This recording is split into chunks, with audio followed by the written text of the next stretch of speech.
Ito na mga idol ang ating pag-uusapan. Una, Berhel Ortiz. Pagkatapos nga po nito manalo by first round TKO laban kay Frederick Lawson, kung saan ay nauwi sa kontrobersyal ang kanilang salpukan dahil sa maagang pag-awat nitong repere na si Tony Weeks, na kung atin namang matatandaan ang laban ni Rolly Romero kontra kay Ismael Barroso, na ganon din ang ginawa nitong repere na si Tony Weeks. Kaya sa labang Ortiz versus Lawson ay lalong nag-init ang mga fans dahil sa ginawa ng repere na ito. Na ito na nga ngayon mga idol, na dahil sa panalong ito ni Berhel Ortiz sa 154 pounds o super welter, kung saan ay winelcome nga po itong si Ortiz sa WBO champion na si Timsyo. Nagpapahiwatig nga po itong si Timsyo mga idol na gusto nitong makasagupa itong si Berhel Ortiz, na ngayon ay may malinis na 24 wins, 17 KOs at walang talo itong si Timsyo. Habang itong si Ortiz naman ay may malinis na 20 wins, 20 KOs at parehong walang talo.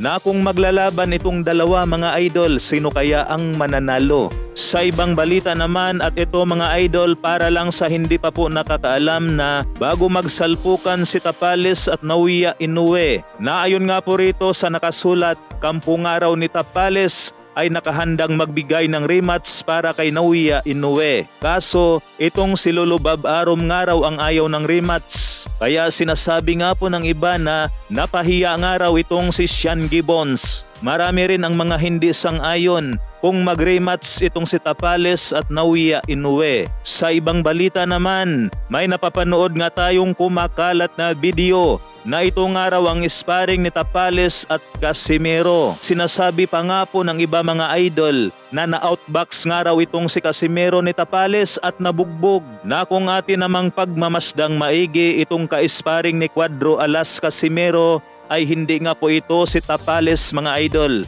dahil manipis ito at matangkad. Magkasing taas lang naman si Tapales at Casimero. Tungkol naman sa kanilang sinasabing na outbox si Casimero at nabugbog, yan naman mga idol ay isang sparring lamang na pwedeng magpabugbog at pwedeng mangbugbog. Na alam naman nating lahat na ang sparring ay bahagi lamang yan sa paghahanda ng isang boksingero sa kanyang napapalapit na laban. Yan lamang mga idol. Maraming salamat po.